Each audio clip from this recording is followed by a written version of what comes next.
안녕하세요, 전청입니다. 최근에 나온 여러 주요 뉴스들이 있어서 같이 공유해 볼까 합니다.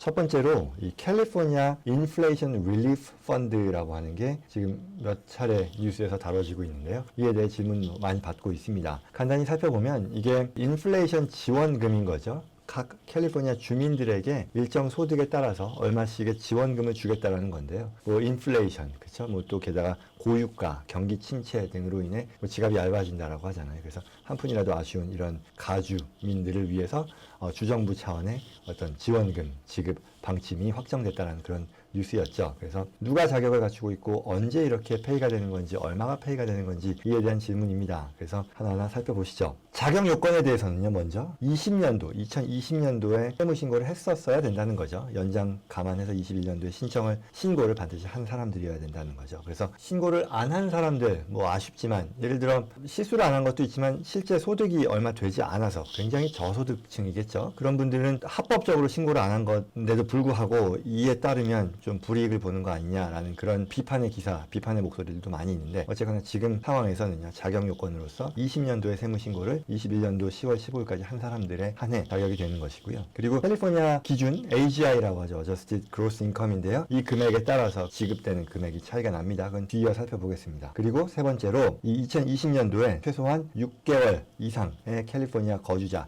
자격을 갖추고 있어야 된다는 그런 조건도 있고요. 그리고 본인이 다른 어떤 사람의 부양가족으로 클레임되지 않았었어야 된다. 2020년도에 대해서요. 그리고 지원금이 지급되는 그 시점에 캘리포니아 거주해야 된다는 그런 조건이 있는 거죠. 그러면 얼마씩 지급받는지에 대한 거죠. 지급받는 이 금액은요. 내가 세금 신고하는 데 있어서의 자격 조건이 있잖아요. 그래서 부부 공동 신고의 경우에는 이 AGI가 15만 불 이하였을 경우에 이 디펜던트가 있는 경우 뭐 예컨대 뭐 일반적인 가족이겠죠. 부양가족이 있는 부부였을 때 연 AGI가 15만 불 이하일 경우에는 이 금액을 받는다는 것이고요. 부양가족이 없을 경우에는 700불 뭐 이런 식으로 결정이 된다는 거죠. 그래서 25만 불에서 50만 불까지의 AGI에 대해서는 뭐 600불 또는 500불로 줄어드는 이런 상황이겠죠. 그리고 그 밖에도 other individual이니까 아마 single인 경우죠. 결혼 안 한 경우에는 7만 5천 불을 기준으로 해서 디펜던트 부양가족이 있을 경우에는 700불, 그렇지 않은 경우는 350불씩 지급을 받는다라는 그런 내용입니다. 다시 말씀드리지만 이 내용은요. 캘리포니아 주정부에서요. 인플레이션 펀드를 조성해서 이 가주민들에게 혜택을 주는 그런 지급하는 그런 금액이라고 보시면 되고요.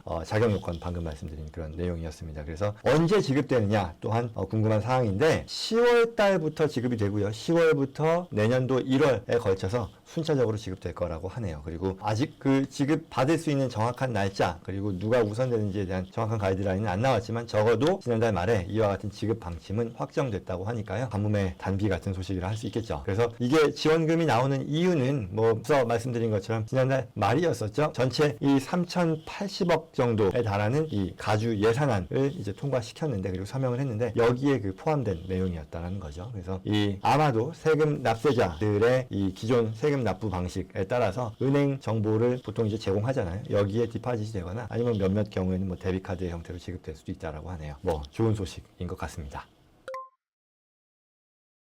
다음 소식입니다. 이 LA시에서요, 스몰 비즈니스들이 렌트비 납부를 못한 경우에 지원금이죠. 이런 지원 프로그램을 2차 이제 지난번에도 있었던 건데 2차 지원 프로그램이 개시되었다라는 그런 소식입니다. 그래서 코로나로 인해서요 렌트비를 체납한 그런 업주들을 돕기 위한 LA시 차원에서 제공하는 이 스몰 비즈니스 렌트비 지원 프로그램이죠. 2차 신청 접수 지난번이 아마 4월달 5월달에 걸쳐서 마감됐었던 건데요. 그래서 이제 2차 지원 절차가 개시되었다라는 그런 내용입니다.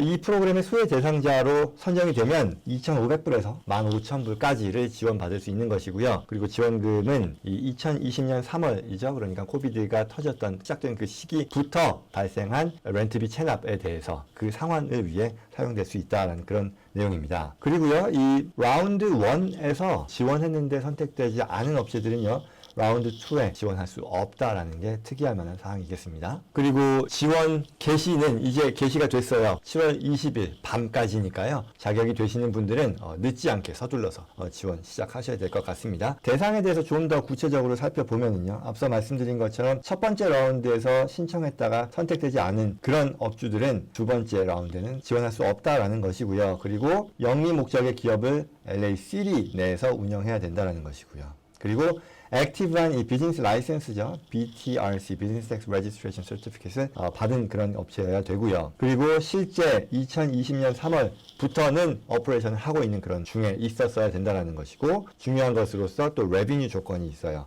5 million, 500만 불 레비뉴를 넘어서는 안 된다는 그런 조건이 있는 거죠. 뭐 그 밖에 코비드로 인해 어떤 이코노믹 임팩트, 네거티브한 임팩트가 있었다라는 이런 것들은 기존에 우리 지원금 신청할 때의 조건과 비슷하다라고 보시면 될 것 같습니다. 그래서 이걸 신청하기 위해서는요, 2019년, 20년도에 세금 신고서, 비즈니스 그리고 개인 오너의 소득세 신고서를 같이 제출해야 되고요. 뭐 면허증이라던가 기타 아이디 뭐 여러 가지 자료들이 있습니다. 그런 것들에 대한 세부 사항에 대한 설명이 또 웹사이트 나와 있거든요. LACD의 그 경제개발국 웹사이트인데요. 이 웹사이트 정보 밑에 같이 공유해 드리겠습니다. 그리고 또 한 가지는 이 렌트비 지원 프로그램 신청과 관련해서요, LA 한인회에서요, 18일, 19일 이틀 동안요, 오전 10시부터 오후 3시까지 이 신청 진행 과정을 도와드린다라고 하네요. 그래서 꼭 도움 필요하신 분들 프로그램 확인하셔서 도움 받으시면 좋을 것 같아요.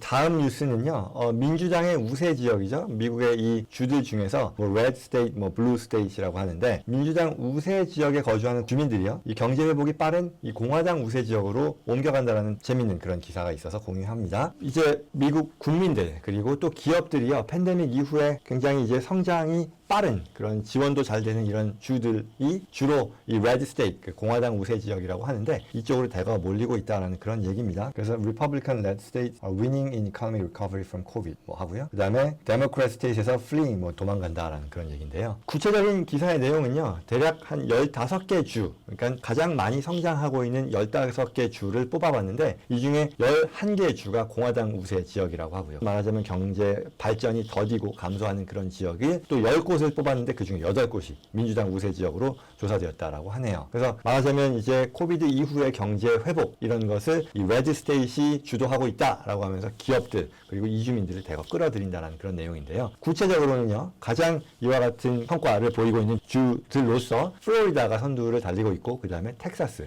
사실 주변에 텍사스로 가는 그런 기업 또는 이주하시는 분들 많이 보는데요. 뭐 아니나 다를까 두 번째로 꼽힌다라고 하네요. 그리고 또 그 밖에도 노스캐롤라이나, 뭐 조지아 등 어떤 전통적인 정말 그 공화당 우세 지역이죠. 남부 그리고 동남부 쪽인데요. 이쪽에 몰려 있다라고 하고요. 반면 이 회복과 성장이 더디고 좀 느린 이런 곳들은 블루 스테이트들인데, 뭐 캘리포니아 들어가고요. 또 뉴욕 그리고 일리노이가 꼽히고 있다라고 하네요. 또 이와 더불어서 뭐 일자리 상황을 놓고 봐도요, 레드 스테이트는 이 팬데믹 기간 동안에 대략 한 34만 개의 순 증가 일자리 수를 보였는데, 이에 반해 블루 스테이트는요, 오히려 130만 개의 일자리가 줄어들었다라고 하니까요, 차이가 꽤 큰 거죠. 그럼 이제 이거를 어떻게 봐야 되냐, 어떻게 해석해야 되느냐라는 그런 문제가 있을 텐데, 이 신문은요, 정리하기를 어떤 정치 성향에 대한 직접적인 이유 또는 정치 성향으로 인해 이와 같은 결과가 초래됐다라고 얘기하는 것보다는요, 경제 상황 그리고 생활 방식들에 기인한 바가 더 크다라고 얘기를 하네요. 그래서 이 레드 스테이트 같은 경우 뭐 레드 스테이트이라서 공화당이 우세한 지역이기 때문에 뭐가 잘 됐다라기보다는요, 전통적으로 주거비가 더 싸고 또 날씨가 대체로 더 좋고요. 그리고 또 덜 붐비고, 그리고 전통적으로 세금이 낮다 보니 그런 것들이 이제 기업 또는 개인들을 유인하는 유인책으로 작동했다라는 것이고요. 그리고 여기서 또 더 나아가서 팬데믹 기간 중에요, 블루 스테이트를 놓고 보면 정부의 어떤 영업활동 제한이라던가 이와 같은 제한 조건들이, 조치들이